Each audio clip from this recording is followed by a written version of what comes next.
This is a study I think is actually really good. It's we give dexamethasone to all patients, also the elderly. Dexamethasone is causing short-term toxicity. It increases infections, which actually increases mortality in elderly patients.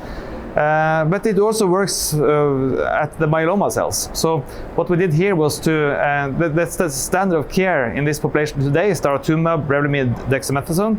So we just removed the dexamethasone and added Bortezomib instead, which does not have such a large increase in infections as the dexamethasone has, and probably is more efficacious. So we wanted to show that this regimen without dexamethasone is better than the standard of care today. And this is a phase 2 study, so it's we cannot sort of conclude, but the patient population is older and more sick than the Maya population, the standard, which is the study that is the standard is based on. And even so, the response rate is higher and MRD negativity is higher. So it seems that we are increasing efficacy and tolerance with getting rid of dexamethasone in first line and using Bortezomib instead.